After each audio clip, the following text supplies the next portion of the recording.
నమస్కారం. NI news కి స్వాగతం. హెడ్లైన్ చూద్దాం.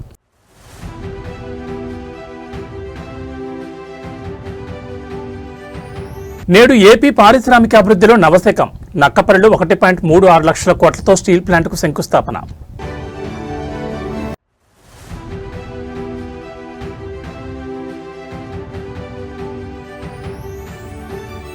రేవంత్ రెడ్డి అధ్యక్షతన నేడు కేబినెట్ సమావేశం. సుమారు 10 కీలక బిల్లులకు ఆమోదం లభించే అవకాశం.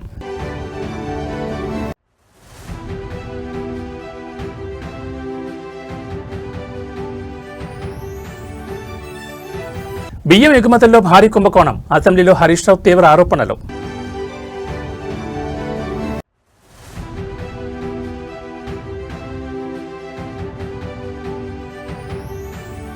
ప్రేమ్చంద్ గార్గ్కు ఎగుమతులతో సంబంధం లేదు, క్లారిటీ ఇచ్చిన పౌర సరఫరాల శాఖ మంత్రి.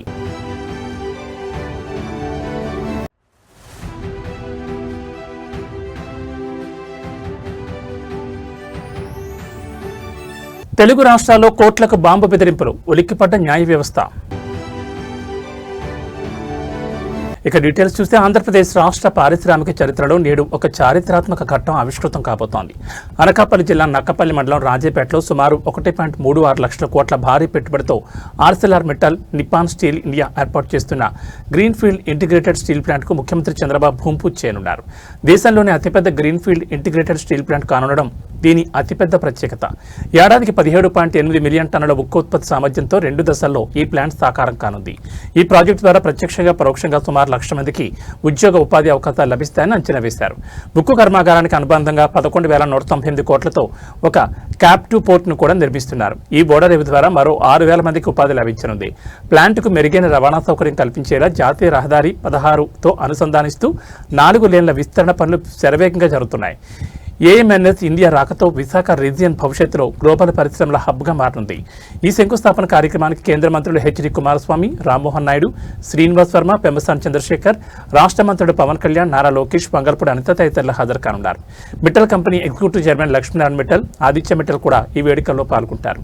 సుమారు 200 ఎకరాల విస్తీర్ణంలో భారీ ఏర్పాట్లు చేయగా నేతల రాక కోసం 3 హెలీప్యాడ్లు సిద్ధం చేశారు.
స్టూడెంట్స్ వస్తున్నారు.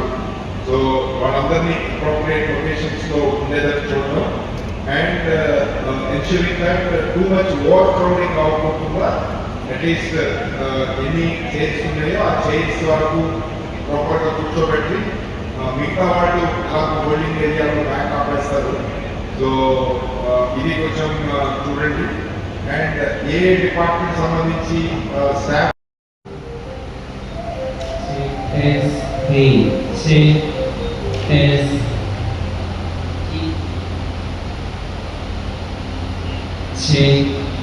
ఓవైపు రాష్ట్ర అసెంబ్లీ బడ్జెట్ సమావేశాలు కొనసాగుతుండగా మరోవైపు నేడు సాయంత్రం ముఖ్యమంత్రి రేవంత్ రెడ్డి అధ్యక్షతన రాష్ట్ర కేబినెట్ భేటీ కానుంది.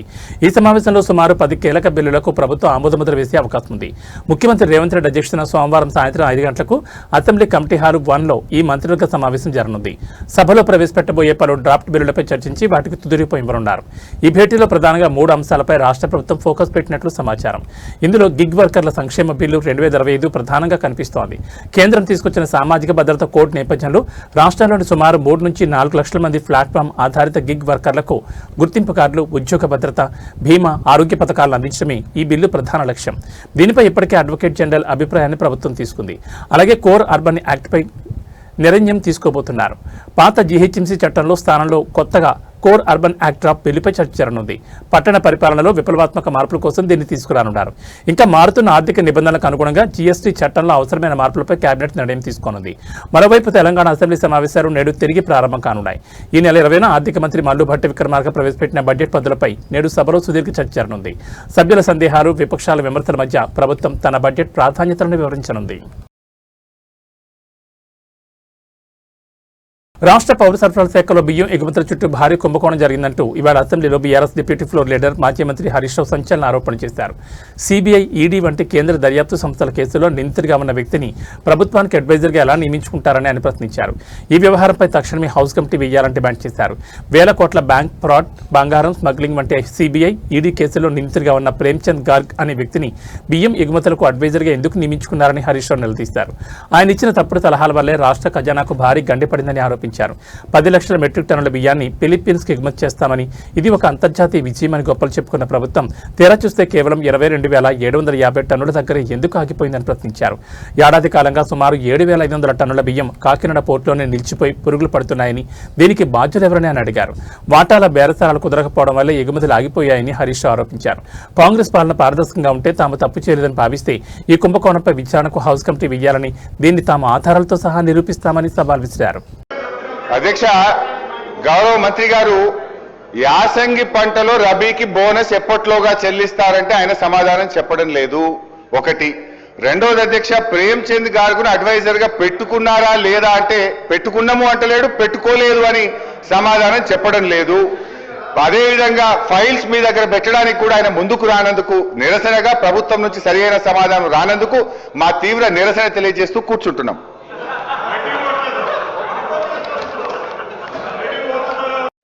అధ్యక్ష, ఇది నాఫెడ్ జేఎండి గారు రాష్ట్ర ప్రభుత్వానికి లేఖ రాశారు. అదేవిధంగా మరొక లేఖ కూడా నాఫెడ్ ఎండి గారు కూడా రాష్ట్ర ప్రభుత్వానికి లేఖ రాశారు. నేను అడుగుతా ఉన్నా, నాఫెడ్ అనే కేంద్ర ప్రభుత్వ సంస్థ మేము మీకు కాకినాడ పోర్టుకు బియ్యం రాగానే మీకు వెంటనే డబ్బులు చెల్లిస్తాం, మాకు అవకాశం ఇవ్వండి అంటే కేంద్ర ప్రభుత్వ సంస్థకి ఇవ్వకుండా ఒక ప్రైవేట్ సంస్థకు ఎందుకు ఇచ్చారు? ఈ బియ్యం ఎగుమతి కోసం మీరు ఏమైనా టెండర్లు పిలిచారా? ఎక్స్ప్రెషన్ ఆఫ్ ఇంట్రెస్ట్ పిలిచారా? లేదు నామినేటెడ్ బేసిస్ లో ప్రభుత్వ రంగ సంస్థ అడుగుతుండగా కూడా ప్రభుత్వ రంగ సంస్థకు అవకాశం ఇవ్వకుండా ఆ ప్రైవేట్ సంస్థకు ఎందుకు ఇవ్వవలసి వచ్చిందో మంత్రి గారు సమాధానం చెప్పాలి అధ్యక్ష. మూడోది అధ్యక్ష, ఇప్పుడు 22,500 ఎగుమతి చేశామన్నారు. మరొక 7,500 మెట్రిక్ టన్నులు ఒక సంవత్సరం నుంచి కాకినాడ పోర్టులో పడి ఉన్నాయి. మరి ఆ కాకినాడ పోర్టులో ఏడాది నుంచి బియ్యం ఉంటాయి అధ్యక్ష, ముక్కిపోతాయి, పురుగులు పట్టిపోయినాయి. ఆ 7,500 మెట్రిక్ టన్నులు కాకినాడ పోర్టులో ఉంటే అక్కడ మనం ఇప్పుడు ఆ గోడౌన్ ఛార్జెస్ ఎవరు కట్టాలి? రాష్ట్ర ప్రభుత్వం కట్టాలి. వీళ్ళ అగ్రిమెంట్ కూడా తప్పు ఉన్నది. ఇవాళ వీళ్ళే షిప్పులో ఎక్కించి అక్కడ చేరుకునేదాకా వీళ్ళే బాధ్యత తీసుకున్నారు. ఇప్పుడు 7,500 మెట్రిక్ టన్నులు కాకినాడ పోర్టులో ఉన్నది వాస్తవమా కాదా? ఒక సంవత్సరం నుంచి 7,500 మెట్రిక్ టన్నులు కాకినాడ పోర్టులో ఉంటే మరి దానికి ఎంత? హరీష్ రావు ఆరోపణలను పౌర సరఫరాల శాఖ మంత్రి ఉత్తమ్ కుమార్ రెడ్డి తీవ్రంగా ఖండించారు. ఇవన్నీ నిరాధారమైన ఆరోపణలను కొట్టిపారేశారు. హరీష్ రావు సిఫారసు చేసిన వారిని అడ్వైజర్గా పెట్టుకోలేదనే అక్కస్తోని సభలో ఎలాంటి తప్పుడు ఆరోపణ చేస్తున్నారని మండిపడ్డారు. ప్రేమ్చంద్ గార్గేకు ఫిలిప్పీన్స్ బియ్యం ఎగుమతులకు ఎలాంటి సంబంధం లేదన్నారు. ఇది కేవలం తెలంగాణ ప్రభుత్వం, ఫిలిప్పీన్స్ ప్రభుత్వం మధ్య జరిగిన ఒప్పందమని స్పష్టం చేశారు. ఫిలిప్పీన్స్లో నెలకొన్న రాజకీయ సంక్షోభం వల్ల అక్కడ అన్ని రకాల దిగుమతులపై ఆంక్షలు విధించారని, అయితే కేవలం తెలంగాణ రైస్ ఇంపోర్టుకు మాత్రమే మినహాయింపు ఇచ్చారని చెప్పారు. కేవలం ఒక్క రేషన్ బియ్యం షిప్మెంట్ మాత్రమే కాకినాడలో ఆగిపోయిందని మంత్రి ఉత్తమ్ వివరణ ఇచ్చారు. No other state in the country has exported to Philippines. అదే విధంగా this is the highest price ever obtained for rice exports from India to Philippines.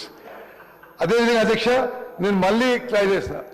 మీకెవరి మీద ఇంట్రెస్ట్ ఉండొచ్చు, మీరెవరి మీద రికమెండ్ చేసిండ్రు, మీరు చేసిండ్రు, టెలిఫోన్లో ఫోన్ చేసి చెప్తే దాన్ని ఎంక్వైరీ చేస్తారు. ఆయన అడుగుతున్నారు చెప్తున్నా, ఆయన ఒక మనిషిని సివిల్ సప్లైస్ కమిషనర్ పంపించి ఆ ఆదిత్య బిర్లా గ్రూప్ బదులు వాళ్ళ వ్యాపారం ఏమని చెప్పిండు, you should not rise, you should not do this, you're involve in scam, you're involve scam. అధ్యక్ష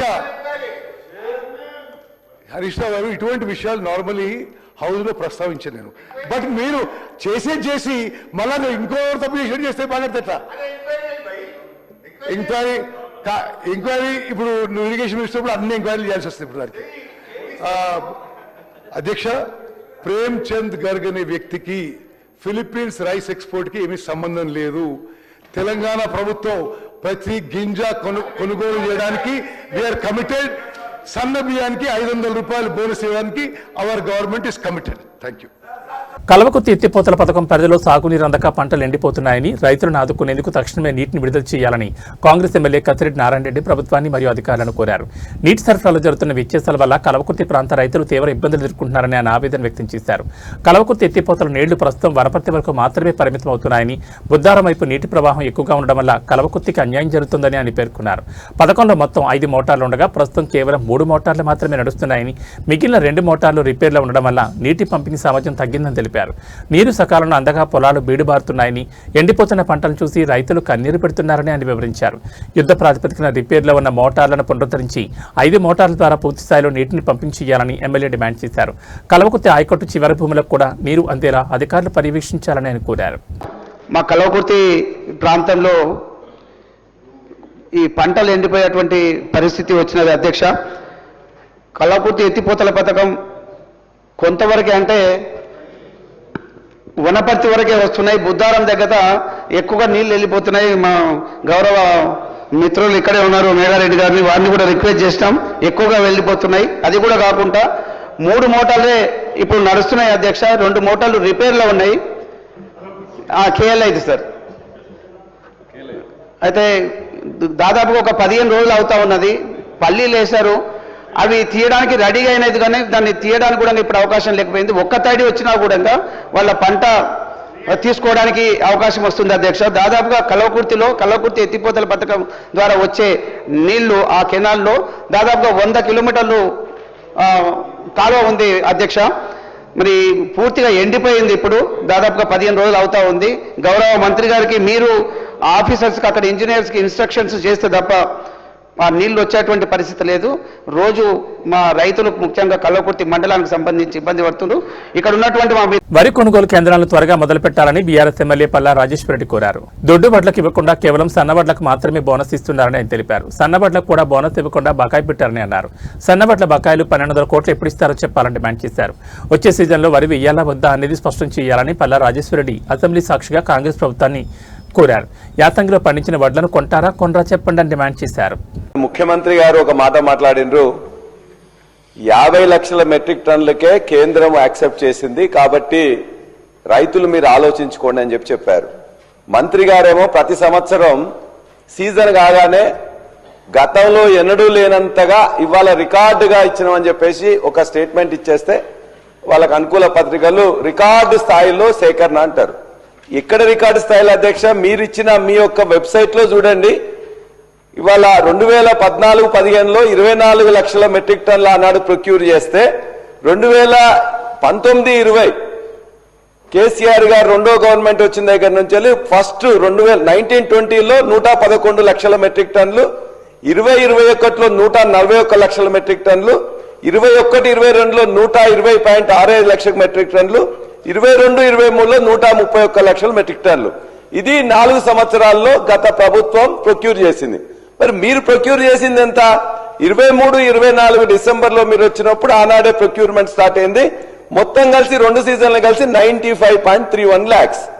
అదేవిధంగా 24-25లో 100.31 lakhs. మరి ఎప్పుడు కూడా గత 5 సంవత్సరాల్లో వచ్చిన దానికంటే ఎక్కువ మీరు ప్రొక్యూర్ చేయలేదు. మరి ప్రతిసారి కూడా మీరు ఈ రికార్డు ఏంటిది? నిజంగానే మీరు రికార్డు స్థాయిలో చేస్తే ఈ యొక్క వెబ్సైట్ లో కాకుండా ఇంకెక్కడన్నా పెడుతున్నారా? మీ యొక్క అది క్లారిటీ. రెండోది, బీఆర్ఎస్ పార్టీ నుంచి గెలిచి కాంగ్రెస్ లో చేరిన ఎమ్మెల్యే దానం నాగేందర్ సభ్యత్వంపై స్పీకర్ గడ్డం ప్రసాద్ కుమార్ ఇచ్చిన తీర్పును సవాల్ చేస్తూ బీజేపీ శాసనసభాపక్ష నేత ఏడ్లెట్ మహేశ్వరరెడ్డి దాఖలు చేసిన పిటిషన్పై ఇవాళ హైకోర్టు విచారణ చేపట్టింది. కాంగ్రెస్ బీఫామ్పై ఎంపీగా పోటీ చేసిన దానం నాగేందర్ను అనర్హుడిగా ప్రకటించాలని పిటిషన్ తరపు న్యాయవాది కోర్టుకు విన్నవించారు. అనంతరం స్పీకర్ తరపున అడ్వకేట్ జనరల్ సుదర్శన్ రెడ్డి ఎమ్మెల్యేల ఫిరాయింపులపై ఇటీవల దేశ అత్యున్నత న్యాయస్థానం సుప్రీంకోర్టు ఇచ్చిన తీర్పులను ధర్మాసనం దృష్టికి తీసుకొచ్చారు. ఇరుపక్షాల వాదనలు విన్న హైకోర్టు ఈ వ్యవహారంపై కౌంటర్ దాఖలు చేయాలని స్పీకర్తో పాటు ఎమ్మెల్యే దానం నాగేందర్కు నోటీసులు జారీ చేసింది. ఈ కేసు తదుపరి విచారణను కోర్టు ఏప్రిల్ 16కు వాయిదా వేసింది. ప్రస్తుతం ఈ కేసులో స్పీకర్ ఎమ్మెల్యే దానం నాగేంద్ర ఇచ్చే వివరణపైనే అందరి దృష్టి నెలకొంది. పార్టీ ఫిరాయింపుల నిరోధక చట్టం ప్రకారం ఈ కేసు భవిష్యత్తులో ఏ మలుపు తిరుగుతుందో చూడాలి. మరి ప్రభుత్వం చేసిందని ఆయన చెప్పకూడదు. అది అల్లు అర్జున్ గారు మరి ఇలా జరగడం మాకు కూడా బాధాకరంగానే ఉంది. స్వయంగా మాకు ఏదో రకంగా బంధువు కూడా అవుతాడు. అయినా కూడా మరి కోర్టు వాళ్ళకి బెయిల్ ఇవ్వడం చాలా సంతోషము. ఎందుకంటే అల్లు అర్జున్ గారు జాతీయ స్థాయిలో ఈరోజు తెలంగాణ పేరు కానీ ఆంధ్రప్రదేశ్ ఉమ్మడి రాష్ట్ర పేరుని ప్రతిష్టని మరి ఇంటర్నేషనల్ వ్యాప్తంగా కూడా మంచి పేరు తెచ్చినటువంటి వ్యక్తి కాబట్టి కొంచెం మాకు కూడా బాధ కలిగింది ఆ సీక్వెన్స్లో. అయితే థియేటర్ యజమానులు కూడా చెప్పడం ఏంటంటే మేము ముందే పర్మిషన్ తీసుకున్నామని చెప్తున్నారు.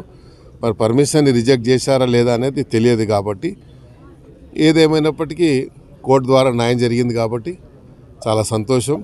మరి జరిగిన దానికి మాకు కూడా కొంచెం బాధగా ఉంది. ఎందుకంటే అంతా నేషనల్ అవార్డు విన్నరే కాదు, ఆయన జాతీయ స్థాయిలో అంతర్జాతీయ స్థాయిలో ఈరోజు మరి అల్లు అర్జున్ గారు వల్ల తెలంగాణ పౌరుడిగా ఉమ్మడి రాష్ట్ర పౌరుడిగా అంత పేరు తెచ్చినటువంటి వ్యక్తి కాబట్టి మనందరికీ గర్వకారణమే. అంత మంచి మరి ఈరోజు పాన్ ఇండియా అనకూడదు, ప్రపంచం అనొచ్చు, మనము వరల్డ్ అనొచ్చు. ఎందుకంటే ప్రపంచవ్యాప్తంగా ఈయన యొక్క చిత్రాన్ని చూసిందని మనం మీడియా ద్వారా చూస్తూ ఉన్నాం. కాబట్టి ఒక దురదృష్ట సంఘటనగా నేను భావిస్తున్నాను, కొంచెం చింతిస్తున్నాను కూడా. కృష్ణా జిల్లా కేంద్రమైన మచిలీపట్నంలోని జిల్లా కోర్టు సముదాయంలో బాంబు ఉందంటూ వచ్చిన బెదిరింపు మెయిల్ తీవ్ర కలకలం సృష్టించింది. గుర్తు తెలియని వ్యక్తులు జిల్లా ప్రధాన న్యాయమూర్తి అధికారిక మెయిల్ ఐడికి ఈ బెదిరింపు సందేశాన్ని పంపారు. మెయిల్ చూసిన వెంటనే అప్రమత్తమైన జిల్లా జడ్జి వెంటనే పోలీసు ఉన్నతాధికారులకు సమాచారం అందించారు. జడ్జి ఫిర్యాదుతో పోలీసులు భారీగా కోర్టు ప్రాంగణానికి చేరుకున్నారు. రంగంలో దిగిన ప్రత్యేక బృందాలు కోర్టులోని ప్రతి గదిని, రికార్డు రూమ్స్ ను మరియు పార్కింగ్ ఏరియాను క్షుణ్ణంగా తనిఖీ చేస్తున్నాయి. భద్రత కారణ దృష్ట్యా కోర్టు సిబ్బందిని, న్యాయవాదులను మరియు కేసుల నిమిత్తం వచ్చిన వారిని వెలుపలకు పంపించేశారు. ఐటీ సెల్ మరియు సైబర్ క్రైమ్ పోలీసులు ఈ బెదిరింపు మెయిల్ ఎక్కడి నుంచి వచ్చింది, ఎవరు పంపారనే కోణంలో దర్యాప్తును ప్రారంభించారు. కోర్టు కార్యకలాపాలు తాత్కాలికంగా నిలిచిపోవడంతో అక్కడ ఉత్కంఠభరిత వాతావరణం నెలకొంది. ఇది ఆకతాయిల పనా లేక ఏదైనా కుట్ర ఉందా అనే కోణంలో పోలీసులు విచారణ జరుపుతున్నారు.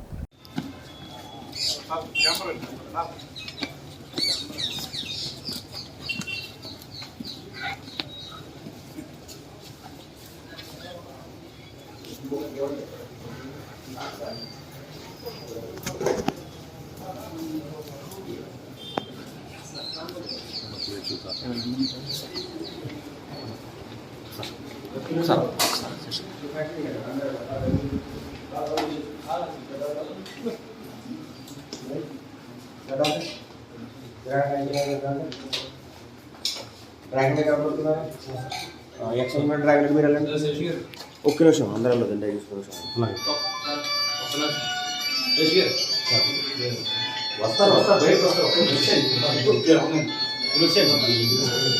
ములుగు జిల్లా కేంద్రంలోని కోర్టు సముదాయానికి బాంబు బెదిరింపు రావడం ఒక్కసారిగా కలకలం రేపింది. గుర్తు తెలియని ఆగంతకుడు కోర్టు అధికారిక మెయిల్ ఐడికి కోర్టులో బాంబు పెట్టామంటూ బెదిరింపు సందేశం పంపడంతో యంత్రాంగం ఉలికిపడింది. ఈ విషయాన్ని గమనించిన కోర్టు సిబ్బంది వెంటనే పోలీసులకు సమాచారం అందించారు. సమాచారం అందుకున్న వెంటనే జిల్లా ఎస్పీ ఆదేశాలతో భారీగా పోలీసులు, బాంబు డిస్పోజల్ స్క్వాడ్ మరియు డాగ్ స్క్వాడ్ కోర్టు ప్రాంగణానికి చేరుకున్నాయి. పోలీసులు కోర్టులోని ప్రతి గదిని, రికార్డు రూమ్స్ ను మరియు పరిసర ప్రాంతాలను క్షుణ్ణంగా తనిఖీ చేస్తున్నారు. భద్రతా కారణాల దృష్ట్యా కోర్టులో ఉన్న న్యాయవాదులు, సిబ్బంది మరియు కేసుల నిమిత్తం వచ్చిన కక్షిదారులను వెంటనే బయటకు పంపించేశారు. ఈ బెదిరింపు మెయిల్ ఎక్కడి నుంచి వచ్చింది, ఎవరు పంపారనే కోణంలో సైబర్ క్రైమ్ పోలీసులు దర్యాప్తును ప్రారంభించారు. కోర్టు పరిసరాల్లో ప్రస్తుతం ఉత్కంఠభరిత వాతావరణం నెలకొంది. ఇది ఆకతాయిల పనా లేక ఏదైనా కుట్ర ఉందా అన్న కోణంలో పోలీసులు విచారణ జరుపుతున్నారు.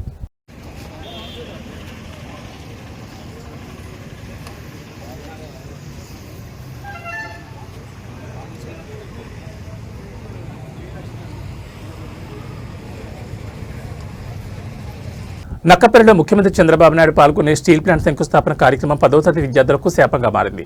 సీఎం సభ కోసం భారీగా జన సమీకరణ చేసే క్రమంలో ఆర్టీసీ బస్సులతో పాటు ప్రైవేట్ స్కూల్ బస్సులను కూడా అధికారులు సభకు తరలించారు. దీంతో పరీక్షలు రాసేందుకు వెళ్లే 10వ తరగతి విద్యార్థులు తీవ్ర ఇబ్బందులు పడుతున్నారు. ఆర్టీసీ బస్సులను సభకు డైవర్ట్ చేయడంతో రెగ్యులర్ సర్వీసులు నిలిచిపోయాయి. దీంతో విద్యార్థులు బస్ స్టాప్ల వద్ద గంటల తరబడి వేచి చూడాల్సి వస్తోంది. ఉన్న అరకొర బస్సుల్లో విపరీతమైన రద్దీ ఉండడంతో విద్యార్థులు ప్రాణాలు తెగించి ఫుట్బోర్డ్ ప్రయాణాలు చేస్తూ పరీక్షా కేంద్రాలకు చేరుకుంటున్నారు. సీఎం సభ నేపథ్యంలో నర్సీపట్నంలో ప్రభుత్వ పాఠశాలలకు అధికారులు అధికారికంగా సెలవు ప్రకటించారు. ప్రైవేట్ పాఠశాలల బస్సులను సైతం ముఖ్యమంత్రి సభకు తరలించారని అధికారులు ఉత్తర్వులు జారీ చేయడం విమర్శలకు దారితీస్తోంది. విద్యార్థుల భవిష్యత్తుతో ముడిపడి ఉన్న 10వ తరగతి పరీక్షల సమయంలో ఇలాంటి నిర్ణయాలు తీసుకోవడంపై తల్లిదండ్రులు, విద్యార్థి సంఘాలు తీవ్ర ఆగ్రహం వ్యక్తం చేస్తున్నాయి.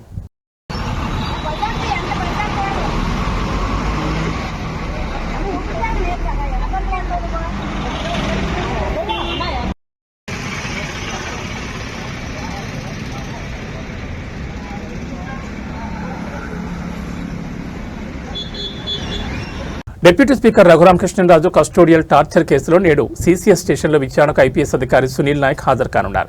ఏపీ హైకోర్టు ఆదేశాలతో ఈ నెల 5 నుంచి 11 వరకు విచారణకు హాజరైన సునీల్ నాయక్ మార్చి 12న విచారణకు హాజరు కాలేదు. తల్లి అనారోగ్యం కారణంగా పాట్నా వెళ్లేందుకు హైకోర్టు అనుమతి తీసుకున్న సునీల్ నాయక్ మార్చి 23న విచారణ అధికారి ముందు హాజరు కావాలన్న ఏపీ హైకోర్టు ఆదేశాలతో నేడు మరోసారి విచారణకు హాజరు కానున్నారు. ఐపీఎస్ అధికారి సునీల్ నాయక్ ముందస్తు బెయిల్ అర్హత పిటిషన్పై నేడు ఏపీ హైకోర్టు విచారించనుంది.